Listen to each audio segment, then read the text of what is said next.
Madame, Monsieur, bonsoir et bienvenue dans votre émission En parlons santé. Ce soir, le thème abordé, il s'agit du diabète, spécialement du diabète chez les enfants. Et pour cela, nous sommes ici à l'hôpital Albert Royer de Fann avec le docteur Babacar Niang, qui est endocrinologue, pédiatre, et également Madame Fatou Samb Diaw, qui est infirmière d'État spécialisée en diabétologie. Alors, bonsoir à vous, chers invités. Bonsoir. Nous allons parler ce soir des enfants diabétiques parce qu'ils sont pris en charge. Récemment, l'hôpital Albert Royer de Fann a mis en place un centre de thérapie pour enfants diabétiques. Alors, docteur Niang, déjà, si on doit faire un peu l'état des lieux, est-ce qu'on enregistre chaque année plus de cas d'enfants diabétiques au Sénégal? Merci beaucoup. Ce qu'il faut savoir, c'est qu'actuellement, le diabète est reconnu comme un problème de santé publique. On parle même d'épidémie mondiale qui n'épargne aucun pays, aussi bien les pays développés que les pays sous-développés. On estime actuellement plus de 400 millions de personnes qui sont atteintes de diabète dans le monde. Chez les enfants et les adolescents de moins de 20 ans, le nombre estimé est de 1 300 000 enfants et adolescents diabétiques. La particularité des pays africains, c'est qu'il y a peu de données en fait dans la littérature. Il n'y a pas beaucoup d'études qui se sont spécialisées dans la diabétologie de l'enfant. Les rares études qu'on a, c'est des études hospitalières. La prévalence hospitalière est en nette évolution, comme on a constaté dans tous les pays. En 1990, la fréquence hospitalière était d'environ de 0,24%. Et en 2015, cette prévalence est passée à 0,34%. On estime actuellement, pour le nombre d'enfants qui sont suivis pour diabète au Sénégal, le nombre est autour de 250 enfants qui sont suivis pour diabète actuellement au Sénégal. Et pour le diabète chez les enfants, est-ce que la prise en charge, déjà quand ils viennent à l'hôpital, souvent pour le diabète, c'est parce qu'ils ont fait le test pour savoir si l'enfant est diabétique, ou bien c'est parce que justement l'enfant est tombé malade et qu'on s'est rendu compte que c'est un diabète en fait? Le diabète de l'enfant est différent du diabète de l'adulte, en sens que le diabète de l'enfant, l'évolution est le plus souvent très rapide. C'est un enfant qui en une semaine est passé d'un état de santé, un bon état de santé, à une maladie qui même l'amène à l'hôpital dans un contexte de coma, qu'on appelle acidocétose. Les signes commencent très rapidement avec l'enfant qui urine beaucoup, qui boit beaucoup, qui perd du poids. Les parents ne se rendent pas compte, on pense que l'enfant est parasité et en quelques jours, l'enfant tombe dans le coma, dans un tableau d'acidocétose. Le plus souvent, quand ils viennent à l'hôpital, ils sont vraiment dans un tableau d'acidocétose. Et qu'est-ce qui fait qu'il y a cet état? Est-ce que il faut qu'il y ait... Cet état ne se manifeste, comme vous dites, qu'une semaine avant peut-être que l'enfant tombe malade, ou bien si le parent est très regardant, il peut constater bien avant cela que l'enfant a certains signes qui montrent qu'il est diabétique?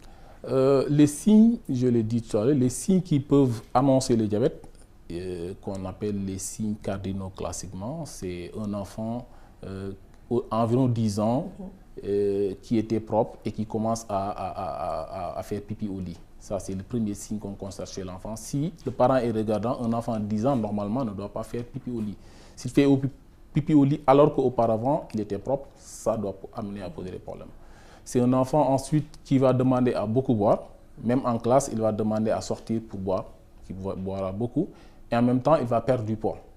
Et cette perte de poids contraste avec un enfant qui garde son appétit, voire même qui mange plus même que ce qu'il mangeait. Ce sont les signes en général. Un enfant qui manque d'entrain, qui ne joue plus comme avant, c'est les signes qui orientent. Et si le parent est regardant, il peut rapidement amener l'enfant en consultation.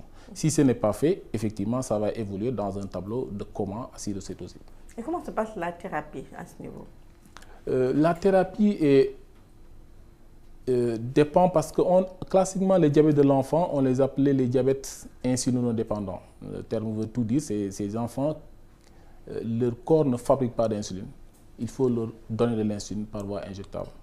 La base du traitement, c'est de leur donner de l'insuline avant chaque repas, leur donner une bonne éducation thérapeutique. Parce que la pierre angulaire de la prise en charge de toutes les maladies chroniques, y compris le diabète, c'est vraiment de donner à l'enfant et à ses parents les outils, les moyens de se prendre en charge eux-mêmes, quotidiennement, à la maison, quand l'enfant est malade, comment les parents vont prendre en charge. C'est ça l'éducation thérapeutique. L'éducation thérapeutique, effectivement, avec l'insulinothérapie, une une hygiène de vie qui est correcte, manger sainement, faire des activités normalement. C'est ça les volets de la prise en charge du diabète de l'enfant. Donc un enfant diabétique, forcément, il est mis sous insuline. Dans 95% des cas, un enfant diabétique, c'est un enfant qui a le type 1. Le type 1, c'est ce qu'on appelle insulinodépendant. Il faut qu'il prenne de l'insuline par voie injectable au moins 3 fois par jour avant de s'alimenter. En venant ici au niveau d'Albert Royer, par contre, on a rencontré des parents qui viennent ici avec leurs enfants pour des consultations. Mais ce qu'on a remarqué, c'est que l'enfant est diabétique, oui, mais ni le père ni la mère ne sont diabétiques. C'est la question qui arrive souvent parce qu'on a tendance à dire que le diabète est héréditaire, c'est parce que ses parents sont malades et que l'enfant tombe malade. Dans le diabète type 1, ce n'est pas le cas. Dans 90% des cas, un enfant, le diabète arrive comme ça dans la maison.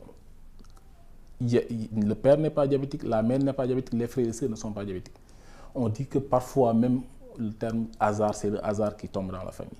Ce n'est pas comme le diabète type 2, où il y a un ensemble de facteurs qui ont été identifiés, comme une mauvaise alimentation, quelqu'un qui ne bouge pas suffisamment, qui prend du poids, qui a de l'hypertension artérielle, c'est des facteurs de risque de survenue du diabète type 2. Le diabète type 1, ce n'est pas le cas. Le diabète type 1, c'est vraiment le hasard. On n'aime pas dire le mot hasard, mais effectivement, c'est le hasard, parce qu'il y a des facteurs de risque.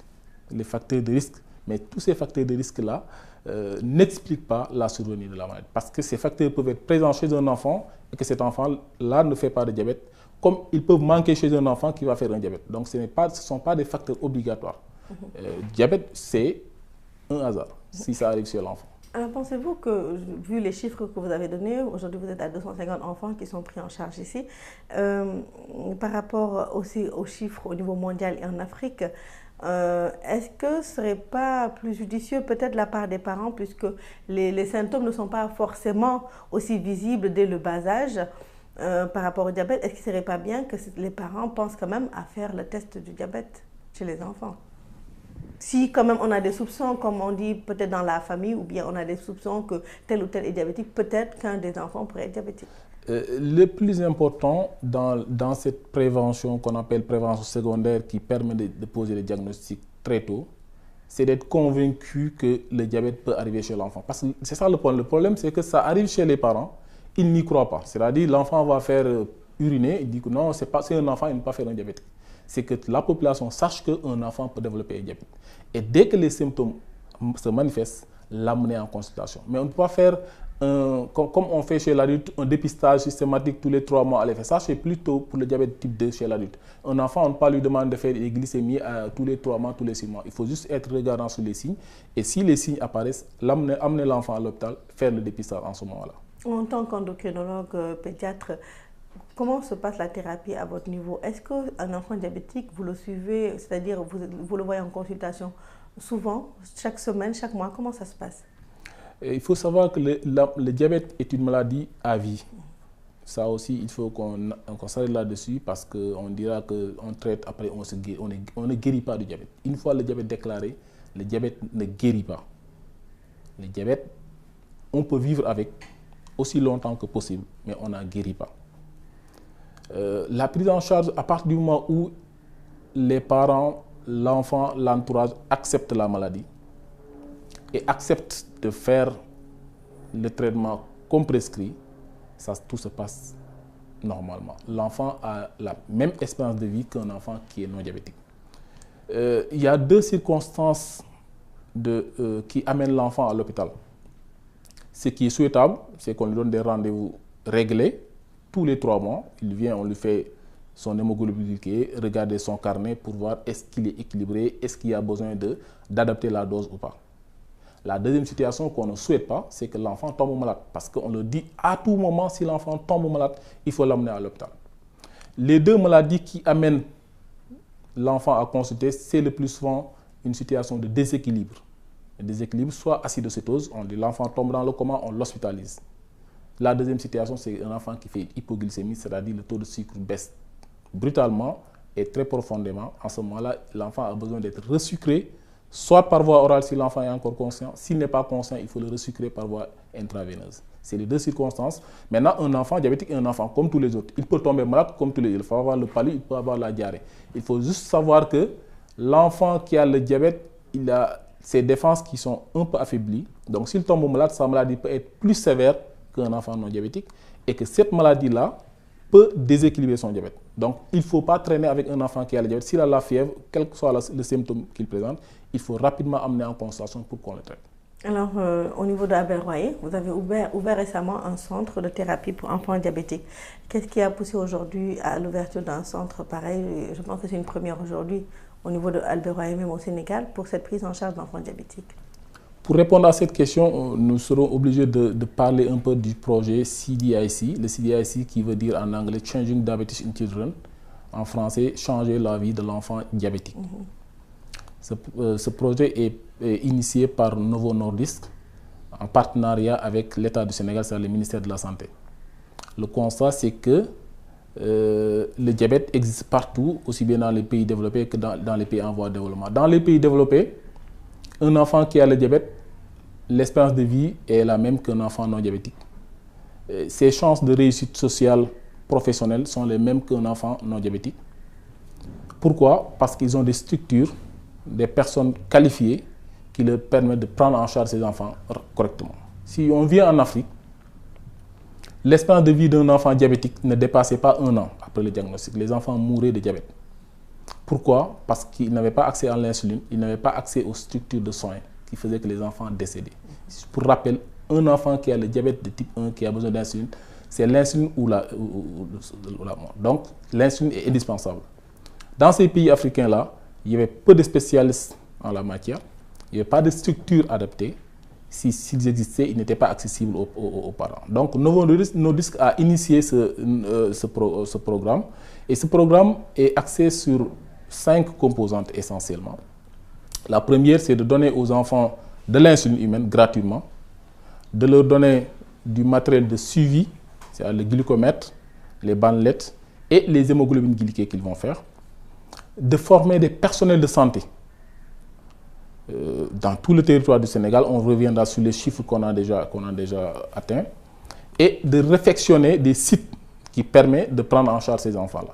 C'est dans ce cadre de ce 4e volet-là qu'on a eu la réflexion en collaboration avec la direction, la réflexion de ces conteneurs qui nous permet de les prendre en charge à ce niveau-là. Et comment ça se passe aujourd'hui? Le centre, il vient d'ouvrir récemment. Comment se passe justement la réussite aujourd'hui de ce programme? Est-ce que vous avez senti justement que ça a beaucoup apporté dans le travail que vous faites depuis pour la prise en charge des enfants diabétiques? Il faut savoir qu'Albert Royer, quand même, a toujours eu, en tout cas, un suivi diabétique depuis plus de 20 ans. On suit les enfants ici qui sont diabétiques, mais dans le cadre de la constatation générale. Donc, ils étaient avec tous les malades, qui faisait que les attentes étaient longues. Il n'y avait pas peu de personnes qui étaient dédiées au diabète, à la diabétologie spécialement. Donc, le centre nous aide en ce sens que maintenant, les enfants sont amenés ici, la prise en charge est plus rapide, le délai d'attente est moins long et on essaie autant que possible que l'enfant soit acteur de sa maladie. Et ça, c'est vraiment le temps de parole, l'éducation qu'on leur fait. En ce sens-là, on a fait, il y a 2 semaines, un camp d'éducation qui s'est déroulé à Gorée, et qui était un moment privilégié pour nous déjà d'informer les enfants sur leur maladie, de comment ils vont se prendre en charge, de faire en sorte qu'ils se sentent moins seuls. Parce que quand tu as le diabète à la maison, tout le monde mange, on te dit que toi, tu ne vas pas manger ça. Tu vas à l'école, tout le monde fait ça, tu te sens seul, tu as l'impression que tu es seul au monde. Le fait d'amener plus de 50 enfants dans un même endroit, qu'ils partagent entre eux leur expérience, va leur permettre de se sentir moins seuls, de savoir qu'ils ne sont pas seuls au monde et qu'il y a d'autres personnes qui peuvent l'avoir et d'y croire. Et le 3e objectif, c'était de leur permettre de manger correctement, sainement, avoir des activités sans danger. Donc on leur apprend à manger, on leur apprend à vivre avec leur diabète. Donc ces moments d'éducation sont très privilégiés dans la prise en charge du diabète de l'enfant.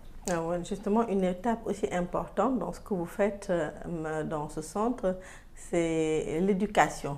Et pour cela, vous avez une infirmière d'État qui a été justement spécialisée en diabétologie. Mais pourquoi cette éducation aujourd'hui est importante pour la thérapie? On dit que la prise en charge, la pierre angulaire de la prise en charge, c'est vraiment l'éducation. Si une personne qui a une maladie chronique n'est pas bien éduqué, tout ce que vous faites pour lui ne servira à rien du tout.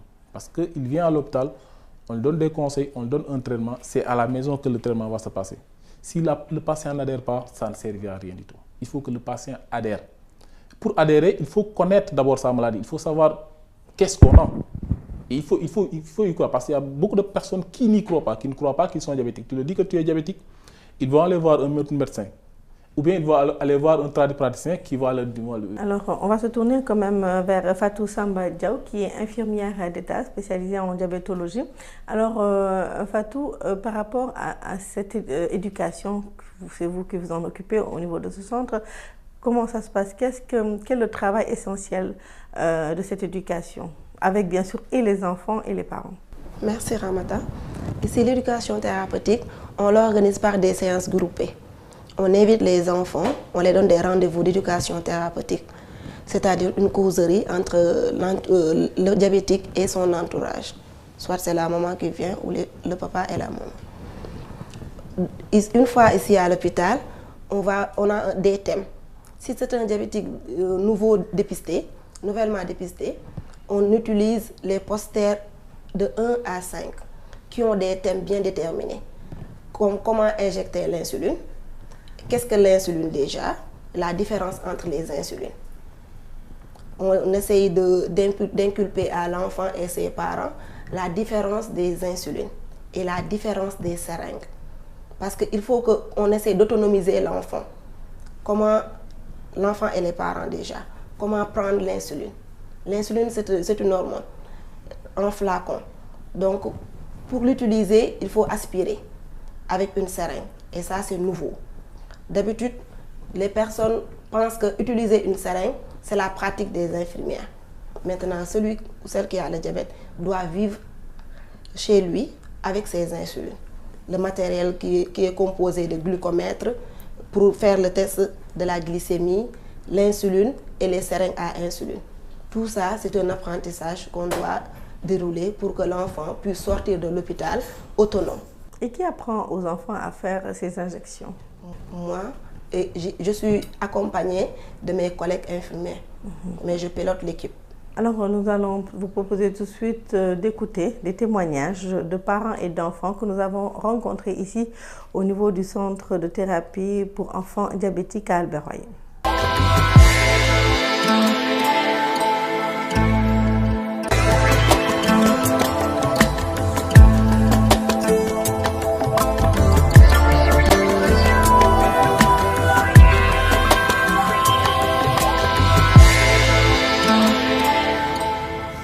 Je suis diabétique. Tu as quel âge?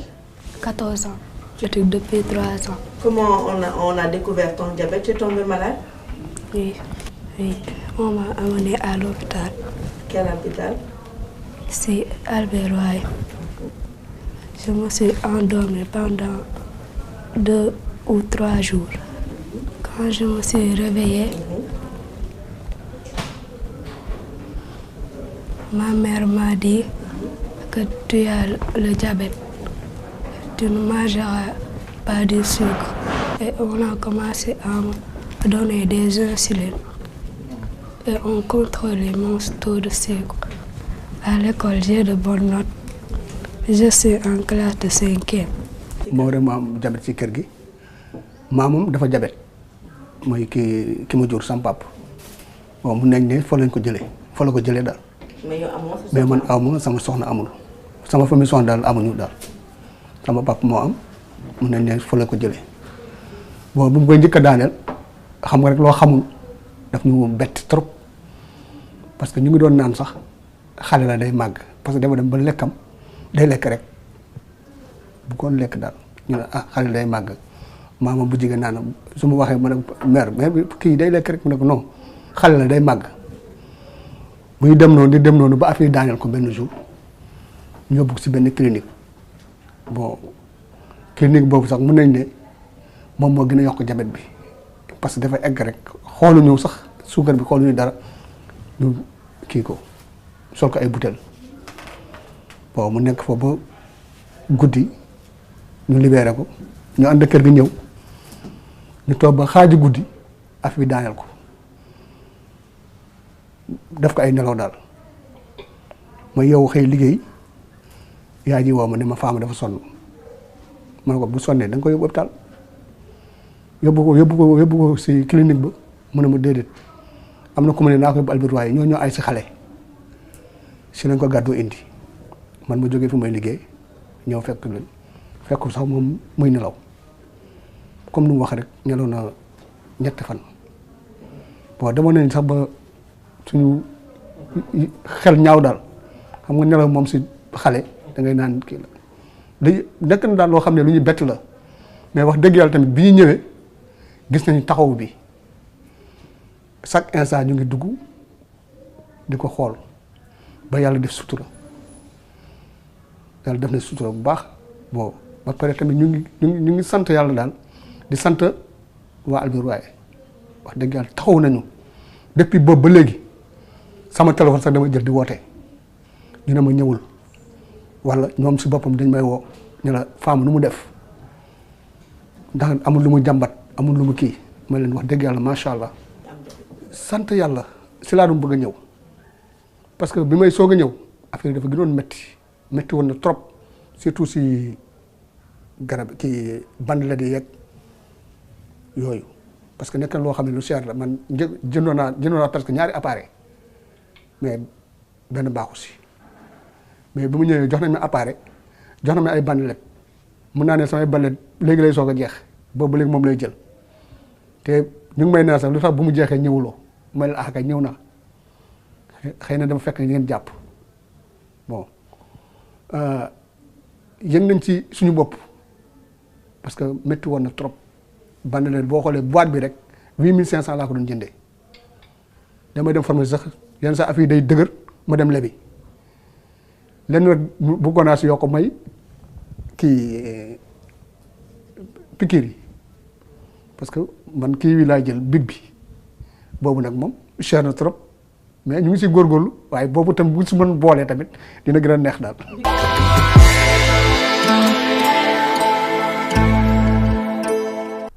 Voilà, nous revenons, chers téléspectateurs, toujours dans notre émission Parlons Santé, où aujourd'hui le thème développé est le diabète chez les enfants.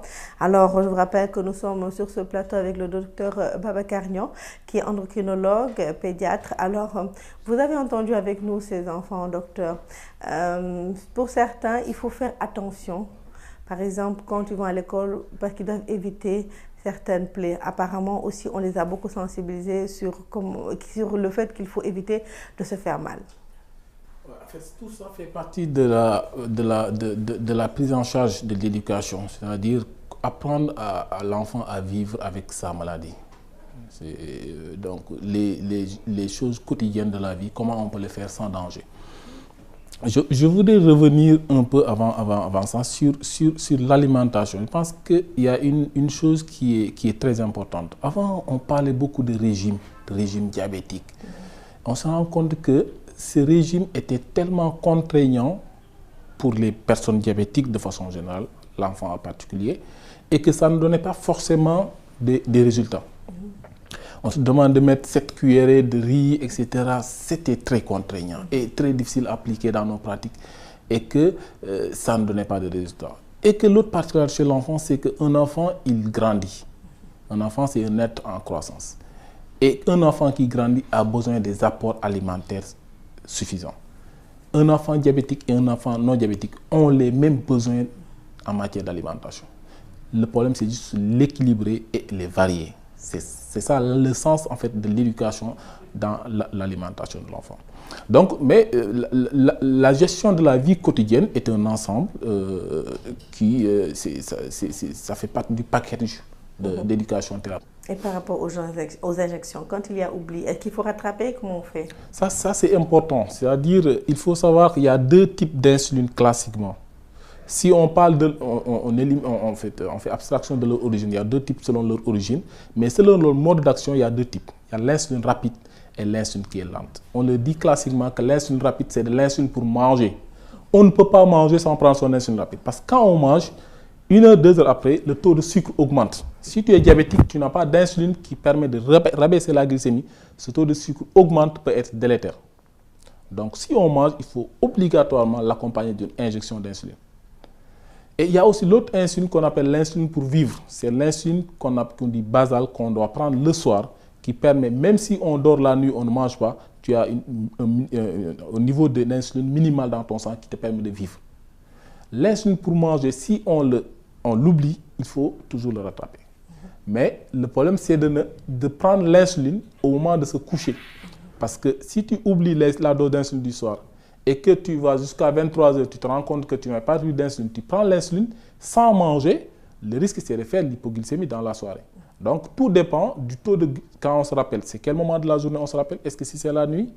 Quel type d'insuline il prend en ce moment-là? Si c'est de l'insuline rapide, c'est plus la peine de le prendre parce que si on prend l'insuline rapide à 23 h et on se couche, l'hypoglycémie va se manifester.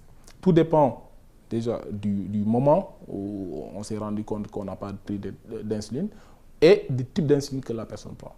Merci beaucoup, docteur Babacar Niang. Je vous rappelle qu'il est endocrinologue pédiatre. Et nous étions également avec Fatou Samb Diaw, qui est elle aussi infirmière d'État, spécialisée en diabétologie. J'espère que le message a été bien entendu et que vraiment, comme il dit, tous les espoirs sont permis, tous les enfants ont les mêmes chances que de pouvoir réussir dans la vie et de pouvoir grandir sans difficulté, surtout si les traitements et vraiment les consignes, on va dire entre guillemets, données par le médecin sont respectées. Alors avec ça, gardez la bonne santé, excellente suite de programme sur la RTS et à très bientôt.